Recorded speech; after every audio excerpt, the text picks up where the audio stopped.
Ashamar kafuuni jira jirtu akkam nagaa qabdu anagaa kooti galata rabbii akkamiin jirtu akkamiyyuu nageessanii nageenya rabbi guddaa haala lafa jirtanitti isiniif haa ta'u jedha obbolaa koo biyya keessas biyyaan alas kan jirtan hundi keessanuu akkam nagaa qabdu anagaadha isinillee akka nagaa taatan abdiin qaba akkamiin turtanii akkamiin jirtu nageenyi maal fakkaata isiniin jedha asumaan arraa waa xiqqoo jechuu barbaade innis maal yoo jettanii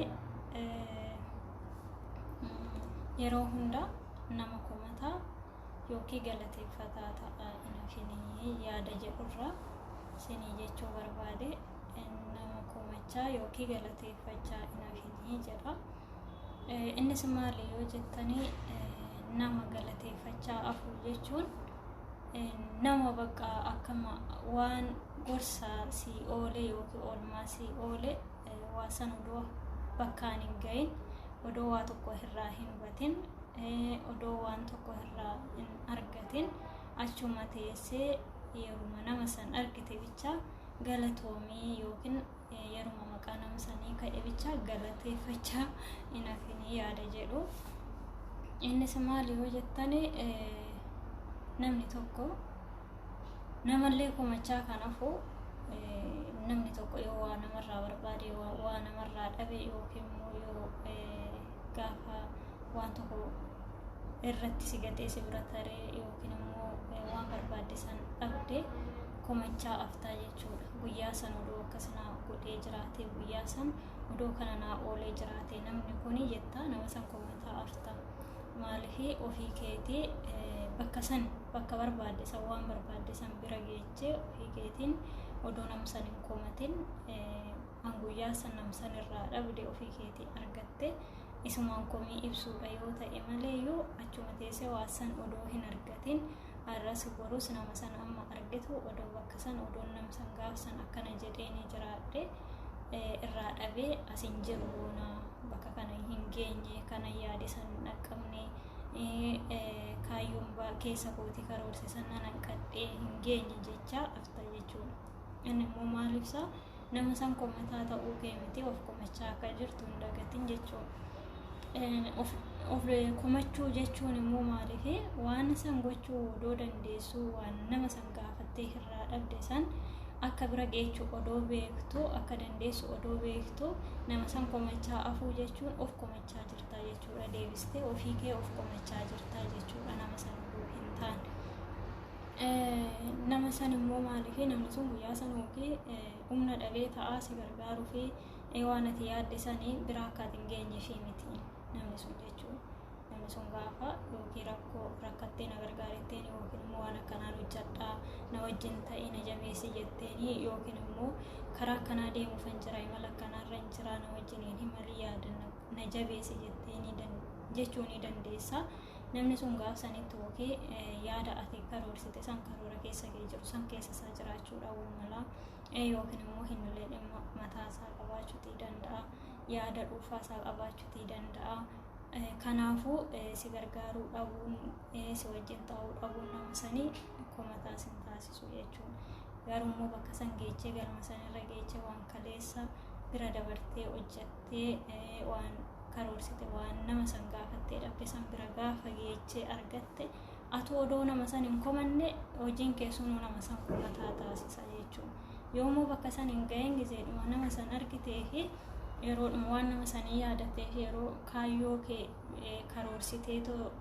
bira hin gahin hafte san yoo yaadatte nama san komachaa afta jechuu of komattee jechuu ofii kee of komachaa afte jechuudha nama san odoo hin taane nama san komachuu kee hin argisiisu jechuudha immoo nama galateeffataa inafin kan jedhu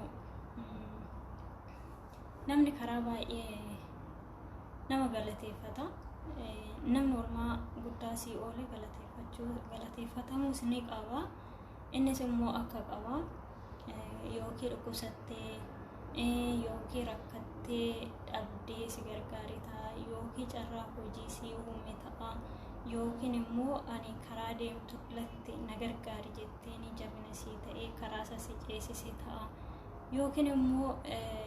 waanuma tokko dhabdee nama san irraa teessee gargaarsa eeggattee si gargaari ta'a kana maaliif kun egaa yoo dhukkubsattee ta'e dhukkubsattee namni sun si gargaari yoo ta'e dhukkuba keessan irratti rakkoo keessan irraa si oolchi yoo ta'e amma nama san argite galatoomii yookiin immoo amma maqaa nama sanii ka'e galatoomii jecha yoo aftee galata ta'uutii hin danda'u. Innoo maalinni yoo dhukkubsattee dhukkuba keessan irraa fayyitee dhukkuba qabdu san keessa dabartee ta'e innumtuu fayyinni keessuun nama san in galateeffataa jechuudha. Namni sun amma si argu galata afaan keerraa odoo hin taane eenyummaa keetti gammadee fayyuu keessanitti gammadee galata isaati jechuudha. Galata akka qabu hin beeka jechuudha sirra.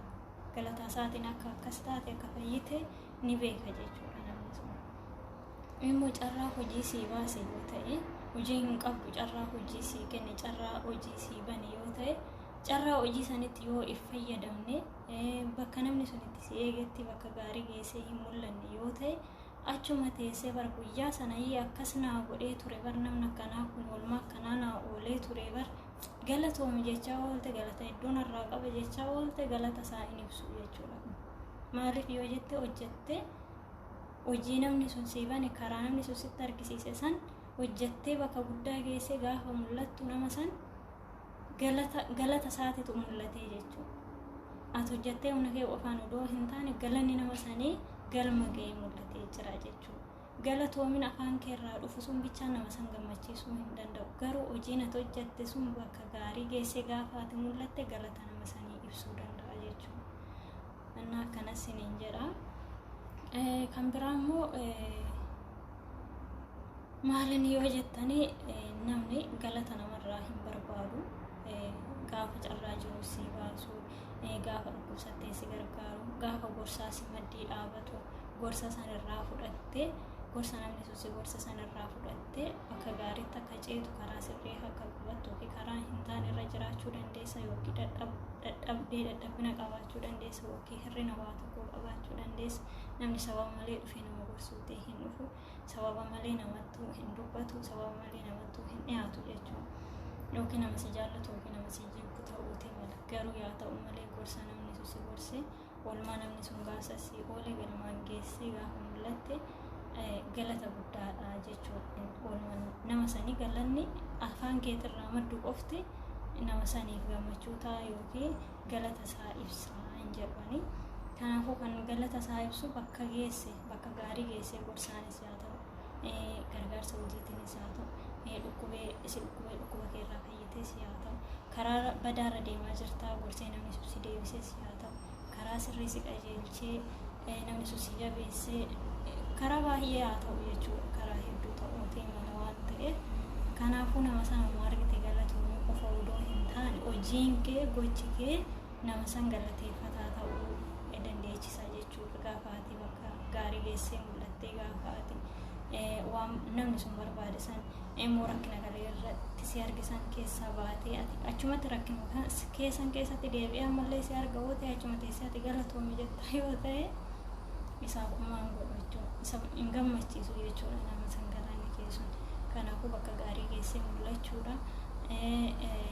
Gorsa nama sanii bakkarra oolchuudha. Ijatti godhuudha. Carraa hojii namni sun si bane carraa hojii sanitti fayyadamtee itti gargaaramtee bakka gaarii geessee mul'achuudha. Yommuu nama komataa kan hin ta'in jedhu sanis immoo komii san bira ofii keetiif of dabarsita. Nam san of iddoo komachuu hin taane of komachaa akka hin hafne rabbiin nama hojjatee bakka gaarii gahu nama jabaatee bakka gaarii ga'ee mul'atu galata namaatillee bifa kanaan mul'isu nu'aa taasisu gisee hundaa galateeffataa yookiin komataa ta'anii akka namni rabbiin nu'aa gargaaru sinii jedha kulaa kooyi.